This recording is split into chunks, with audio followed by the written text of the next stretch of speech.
ओम ब्रह्म सत्यम सर्वदा।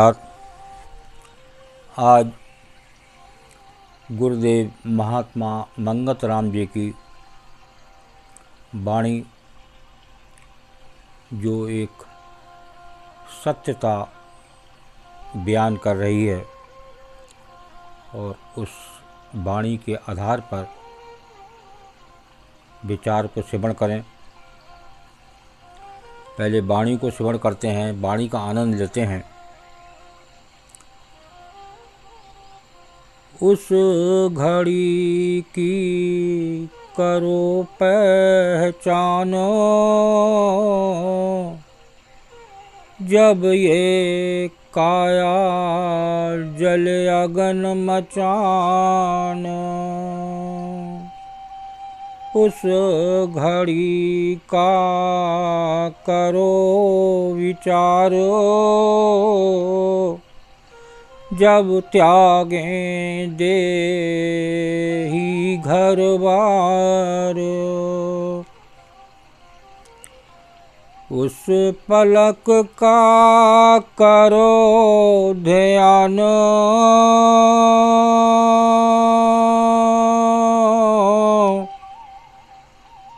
जब निवास करें शमशान।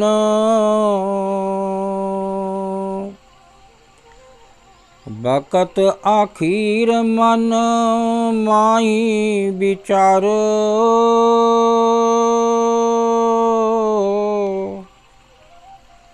जब नर छोड़े भरे अंबार। अंतकाल की करो तैयारी,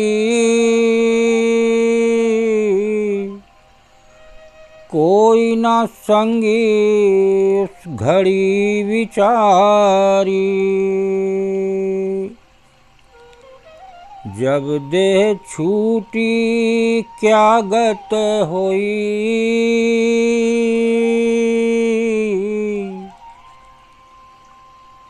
करो विचार जीवन ना खोई।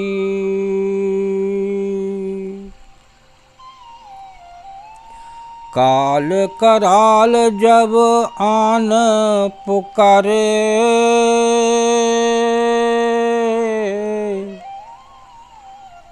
कौन सहायक हो बे सुख कारे।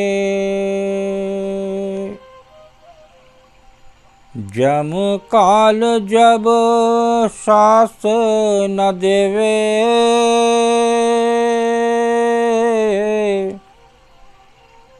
कौन छुड़ाए मुकदर जब सहवे। उस घड़ी की करो पहचान, जब ये काया जले अगन मचान। जरा उस घड़ी की तरफ जाओ, उसका थोड़ा विचार करें। जब ये काया जलती है और उस समय मन की हालत क्या होती है। एक दिन हमें भी ऐसा लगता है कि हम भी आएंगे यहाँ पर, एक दिन हमारा भी यही वक्त होगा, लेकिन हम इस सत्यता को भूल जाते हैं और फिर उस संसारी मौज मस्ती में फिर उसी में ढल जाते हैं। उस घड़ी का करो विचार, जब त्यागें दे ही घर बार। जब वो समय आता है कि घर बार को भी छोड़ना होता है, त्यागना होता है, क्या पता अब कौन सा परिवार मिले। उसके बाद मौत शरीर की होती है, जीव की नहीं। मैं जीव हूँ, ये सत्य है, इसमें कोई दोहरा वाली बात नहीं। और गुरुदेव बता रहे हैं, उस पलक का करो ध्यान, जब निवास करें शमशान। जरा उस बखत का ध्यान करें। जब निवास ही शमशान में होगा, वो आखिरी निवास शमशान में शरीर का होगा, जीव का नहीं। ईश्वर अंश जीव अविनाशी। देखिए, रामायण भी साफ साफ बयान कर रही है कि ये शरीर, ये देह त्यागता है आदमी और तुरंत ही उसमें पल का समय नहीं है और हमें दूसरा परिवार मिल जाता है।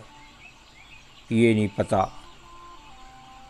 किस योनि में जाएं, कौन सा परिवार मिले, इसका कुछ पता ठिकाना नहीं है। और मैं कौन हूँ, कहाँ से आया हूँ, कहाँ से आया कहाँ नर जाए, कौन तेरो मकाम, मंगत सार विचारना, मानुष जन्म का काम। ये है असलियत में जो गुरुदेव ने बताया कि जो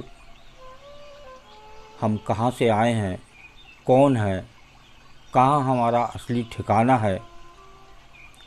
क्या आखिरी ठिकाना हमारा शमशान है? शमशान के बाद भी कोई ठिकाना है? वक़्त आखिर मन माही विचार, जब नर छोड़े भरे अंबार।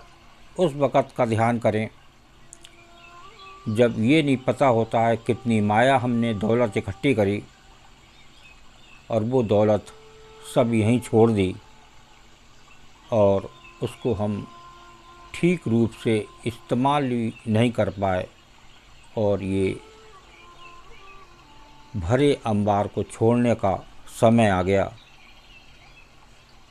अंत काल की करो तैयारी, कोई ना संगी उस घड़ी विचारी।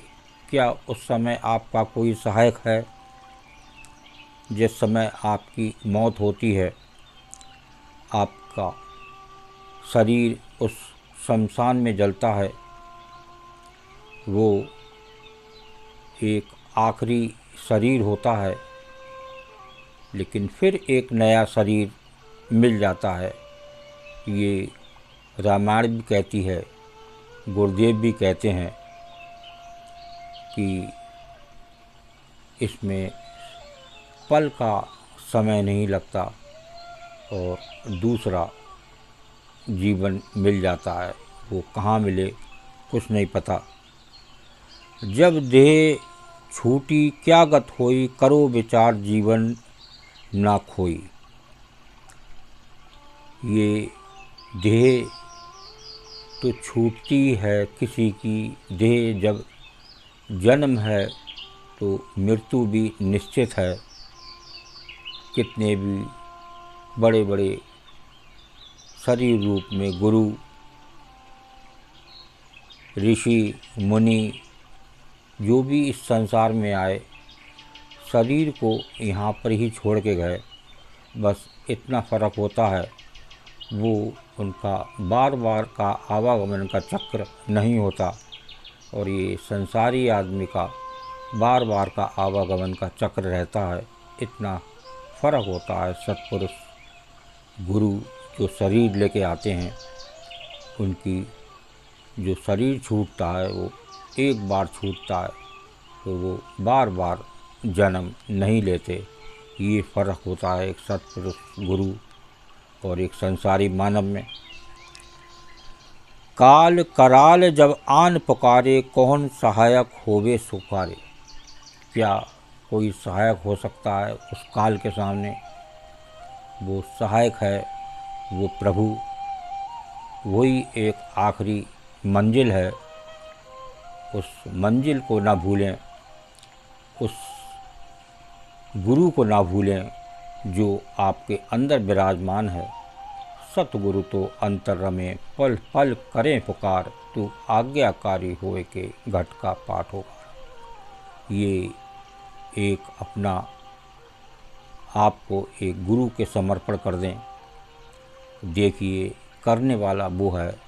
हम मानते हैं लेकिन हम करते वही हैं जो संसारी लोग कर रहे हैं। उनकी देख रेख में हम अपना जीवन बर्बाद कर देते हैं। और उस गुरु को भूल जाते हैं जो साक्षात इस देह में विराजमान है। जीव की कभी मौत नहीं होती और ये मौत होती है इस शरीर की। तो इसको मैं कौन हूँ, कहाँ से आया हूँ, यही जानने की ज़रूरत है। ओम ब्रह्म सत्यम सर्वदा दास की गुरुदेव की वाणी अच्छी लगी तो ज़रूर शेयर करें। बाकी यही एक सत्य है और सत्यम शिवम सुंदरम। सत्य ही शिव है, शिव ही सत्य है, यही एक सुंदर है। ओम ब्रह्म सत्यम सर्वदा।